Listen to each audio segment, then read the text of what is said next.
One of my friend is both a noblist and a poet of repute, no error. अब इसमें मुझे एक चीज़ rule मुझे पता है कि वन ऑफ, ठीक है, वन ऑफ के बाद, ठीक है, इसके बाद आप नोट कर लीजिएगा कि इसके बाद जो होता है आपका यहाँ पे जो नाउन है, ठीक है, नाउन रहे या फिर आपका प्रोनाउन रहे, ध्यान रखिएगा, इसके बाद अगर नाउन रहे या आपका प्रोनाउन रहे, ठीक है, नाउन रहे या फिर आपका क्या रहे, प्रोनाउन रहे, ये आपका क्या होगा, प्लूरल होगा।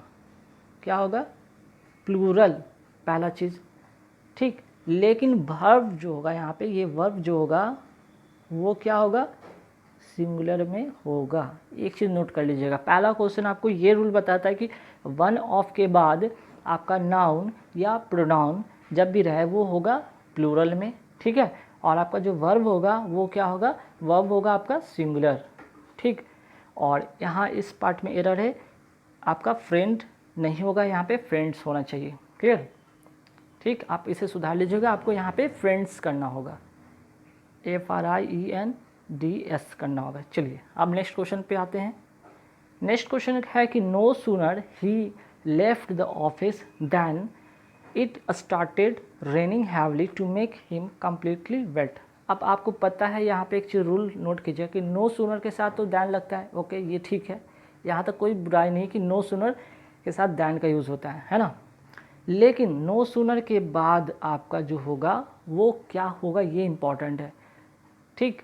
तो नो सूनर के बाद आपका यहाँ पे आपको दो तरीके से ये चीज़ सही हो सकती है। तो यहाँ पे आपको हैड करना होगा, ठीक है, यहाँ तो हैड आप लगा सकते हो, तब हैड के बाद आपका सब्जेक्ट होगा और V3 होगा, ठीक है, तो ये भी सही है। अगर आप यहाँ पे डिड करते हो तो आपका सब्जेक्ट तो रहेगा और यहाँ पे जो वर्ब का फर्स्ट फॉर्म होगा, मीन्स कि आपको लेफ़्ट हटाकर लीव करना होगा, ठीक है, लीव करना होगा, या फिर डिड लगाते हो तो लीव करना होगा, हैड है तो यहाँ पे बस आप लेफ़्ट है तो बस यहाँ पे हैड करना होगा, नो सूनर हैड आपको यहाँ पे लगाना होगा, ठीक है, क्लियर। आपका जो हेल्पिंग वर्ब होगा वो हैड होगा। चलिए नेक्स्ट आते हैं क्वेश्चन पे। नेक्स्ट क्वेश्चन यहाँ पे फिर से वही रूल आपको मैं बताया था, यहाँ पे ध्यान रखिएगा। If one of the candidates, ठीक है, देखिए वन ऑफ के बाद मैंने आपको बताया था कि वन ऑफ के बाद जो होगा आपका नाउन होगा या प्रोनाउन होगा, प्लूरल में होगा, ये ठीक है। लेकिन ये जो वर्ब है ना, ये वर्ब को आपको यहाँ पे चेंज करना होगा, आपको यहाँ पे सिंगुलर बनाना होगा, ठीक है, आपको यहाँ पे चूज़ करना होगा, चूँकि ये आपका प्लूरल है और प्लूरल यहाँ पे ये होगा नहीं, प्लूरल होगा नहीं, आपको चूज़ करना होगा कि if one of the candidates chooses to leave before the examination is over allow him to do so, है ना, क्लियर। चलिए अब आगे बढ़ते सवाल पे। नेक्स्ट यहाँ जो क्वेश्चन है कि whom do you plan to invite to your party besides Mr. Rao and I. तो यहाँ पे आई को यहाँ पे हटाना होगा भाई, यहाँ पे आई को आप क्या कीजिए, यहाँ पे हटाइए और यहाँ पे क्या लिखना होगा, मी करना होगा, क्लियर। आई यहाँ पे गलत है, ओके, यहाँ पे आई आपका गलत है, ठीक, क्योंकि यहाँ पे याद रखिएगा जो प्रोनाउन आता है, जब प्रीपोजिशन के बाद जो प्रोनाउन आता है वो क्या आता है, हमेशा ऑब्जेक्टिव केस में होता है। ये क्या आएगा यहाँ पे, ऑब्जेक्टिव केस में आएगा, ओके, ना कि सब्जेक्टिव केस में। क्योंकि यहाँ पे देखिए प्रीपोजिशन है और प्रीपोजिशन के बाद हमने क्या बताया कि आपका जो प्रोनाउन होगा वो क्या होगा, हमेशा ऑब्जेक्टिव केस में होगा। नेक्स्ट जो क्वेश्चन है, it is all the more better for you to tell the examination than to withdraw your form. अब देखिए मोर यहाँ पे दिखा और बेटर दिखा, ठीक है, तो ये मोर यहाँ पे काट दो, मोर को हटा दो, ये सुपरफ्लुअस हो जाएगा, क्योंकि बेटर ऑलरेडी एक कंपैरेटिव डिग्री बताता है, बेटर आपको ऑलरेडी कंपैरेटिव डिग्री बताता है, तो उसके साथ हम मोर नहीं लगाएंगे, ये सुपरफ्लुअस हो जाएगा, या फिर डबल कंपैरेटिव की तरह यहाँ पे यूज़ नहीं करेंगे। नेक्स्ट यहाँ पे क्वेश्चन है, when a group of teenagers visited the entertainment centre little did they know that their outing will led them to a hospital, ठीक है।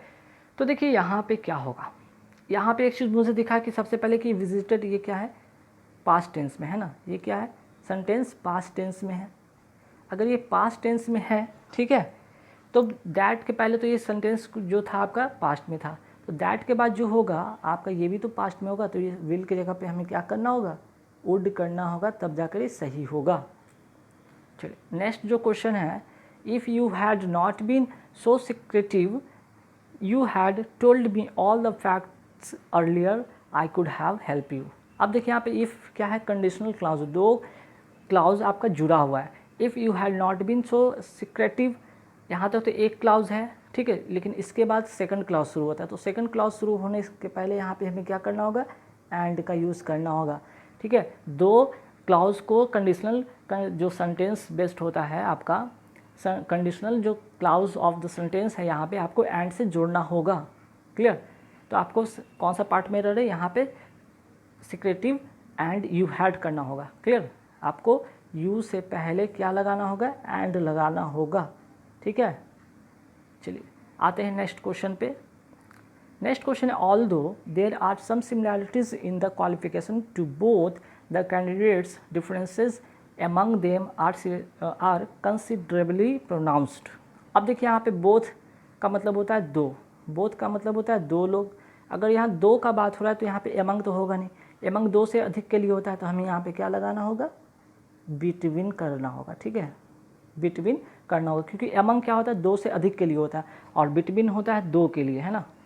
चलिए आगे बढ़ेंगे सवाल पे।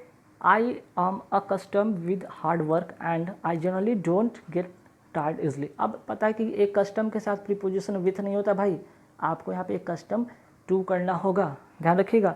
एक कस्टम के साथ हमें क्या करना होगा, एक कस्टम के साथ आपको टू यूज़ करना होगा। ऐसे बहुत सारे वर्ड है, जैसे हैबिचुएटेड हो गया, एडिक्टेड हो गया, कमिटेड हो गया, डिवोटेड हो गया, कन्फाइंड हो गया, इसके साथ भी टू लगता है।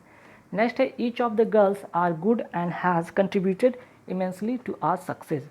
ईच ऑफ के बाद मैंने आपको बताया था कि वर्ब नाउन जो होता है या फिर प्रोनाउन जो होता है क्या होता है, ये जो नाउन है और प्रोनाउन है क्या होता है, ये तो प्लूरल है, ये तो ठीक है, लेकिन वर्ब जो होता है ना भाई, यहाँ पे इसे काटना होगा, ईच करना होगा। मैंने आपको बताया था कि ईच ऑफ के बाद नाउन या प्रोनाउन आपका प्लूरल होगा, वर्ब आपका सिंगुलर होगा। नेक्स्ट है यहाँ पे कि he came very close to me and ask me that if I would lend him some money. अब यहाँ पे आपको दैट को हटाना होगा, क्योंकि इनडायरेक्ट जो क्वेश्चन होते हैं उसमें आपको दैट का यूज़ नहीं करना होता है। इनडायरेक्ट क्वेश्चन में यहाँ पे सीधे क्या लिखना होगा, आस्क्ड मी इफ़ करना होगा, ठीक है। इनडायरेक्ट क्वेश्चन में हम नहीं यूज करते हैं, किसके पहले, इफ़ के पहले दैट का यूज़ नहीं करते हैं। चलिए आगे सवाल पे देखते हैं। मेंशन है मेनी ए के बाद, ठीक है, मेनी ए के बाद नोट कर लीजिए, many a man have been working under me, तो मेनी ए रहे, याद रखिएगा, मेनी ए रहे या फिर आपका एन रहे, इसके बाद जो होगा वर्ब क्या होगा आपका, वर्ब होगा आपका सिंगुलर, ठीक है, वर्ब क्या होगा, सिंगुलर। तो यहाँ पे हैव को काट के यहाँ पे हैज़ करना होगा, क्लियर। और आगे बढ़ते सवाल पे, as soon as we enter the hotel the manager welcomes us and took us to the table, ठीक है। अब यहाँ पे जो होगा आंसर, यहाँ पे टुक नहीं होगा, कुछ देखिए, as soon as we enter the hotel, ठीक है, यहाँ तो सब प्रेजेंट टेंस में, ठीक है, बात प्रेजेंट की हो रही है। अगर प्रेजेंट की हो रही है तो ये टुक क्या है, यहाँ पे V2 है, V2 गलत होगा, बल्कि यहाँ पे हमें क्या लिखना होगा, टेक्स्ट करना होगा, तब जाके ये सेंटेंस सही होगा। आगे बढ़ते सवाल पे, क्वेश्चन नंबर 15 पर आते हैं। देखिए नेक्स्ट जो है, in spite of our several request the owner of the house did not open the door of his house. अब देखिए एक वर्ड मुझे देखिए यहाँ पे सेवरल, सेवरल के बाद जो होता है, याद रखिए, सेवरल के बाद जो नाउन यूज़ होगा वो क्या होगा आपका, प्लूरल में होगा। तो आप यहाँ पे क्या करना होगा, रिक्वेस्ट करना होगा, ठीक है, एस लगाना होगा, क्या करना होगा, रिक्वेस्ट के में एस लगाना होगा, क्लियर। ऐसे और भी वर्ड है, जैसे सेवरल हो गया, ऐसे और भी वर्ड नोट करना चाहे तो नोट कर ले। मेनी के बाद अगर नाउन आएगा तब भी होगा यही चीज़, फ्यू के बाद रहे तो, ठीक है, फ्यू हो गया आपका, वेरियस हो गया, ठीक है, वेरियस हो गया, और आगे बहुत सारे वर्ड है, फ्यू हो गया आपका, मेनी हो गया, और फ्यू हो गया। ऐसे जब भी वर्ड होंगे इसके बाद जो नाउन होगा वो प्लूरल में होगा। नेक्स्ट यहाँ पे question, the manager concluded that either Mahesh और तेजस व responsible for the last weeks theft. अब देखिए आइदर और EITHER ... और से जुड़ा हुआ सेंटेंस जो होगा, ठीक है, तो और से जो कनेक्ट होगा नाउन, ठीक है, और के बाद जो होगा, ठीक है, और के बाद जो होगा मीन्स कि जो इसके नज़दीक वाला जो होगा, इसके नज़दीक वाला जो नाउन होगा या फिर प्रोनाउन होगा उसके अनुसार ही यहाँ पे वर्ब होगा। तो तेजस के साथ यहाँ पे वर्ब नहीं होगा बल्कि तेजस के साथ यहाँ पे वाज का यूज़ होगा। क्लियर? आइदर और, नाइदर और, नॉट ओनली बट ऑल्सो के साथ रहे तो और वाले के बगल में जो होगा नॉन, और के बाद जो नॉन आएगा, नॉर के बाद जो नॉन होगा, बट ऑल्सो के बाद उसके अनुसार ही यहाँ पे वर्ब का यूज़ करेंगे, सिंगुलर या प्लूरल। ठीक है। नेक्स्ट यहाँ पे क्वेश्चन है, in today meeting we must first discuss and thrash out the problem one by one. अब यहाँ पे इन टुडेज़ मीटिंग यहाँ पे करना होगा। ठीक है, इन क्या करना होगा, टुडेज़ मीटिंग करना होगा। ठीक है, क्यों? क्योंकि समय बताने के लिए हमें एपोस्ट्रॉफी एस का यूज़ करते हैं। समय बताने के लिए क्या यूज़ करते हैं, एपोस्ट्रॉफी का यूज़ करते हैं, एपोस्ट्रॉफी का यूज़ करते हैं। ठीक है, तो गाइस कैसे लगे वीडियो हमें कमेंट करके ज़रूर बताना, और एग्ज़ाम से पहले जितना हो सके इसकी तैयारी जरूर कर लेना, क्योंकि इन जितने भी क्वेश्चन मैंने बताए सभी रूल बेस्ड हैं और इनमें से कोई ना कोई एक एग्जाम में क्वेश्चन आ सकने की संभावना है। तो आप इन्हें जरूर एक बार देखिएगा शुरू से अंत तक। वीडियो अच्छे लगे तो लाइक, शेयर एंड सब्सक्राइब करना ना भूलें चैनल को।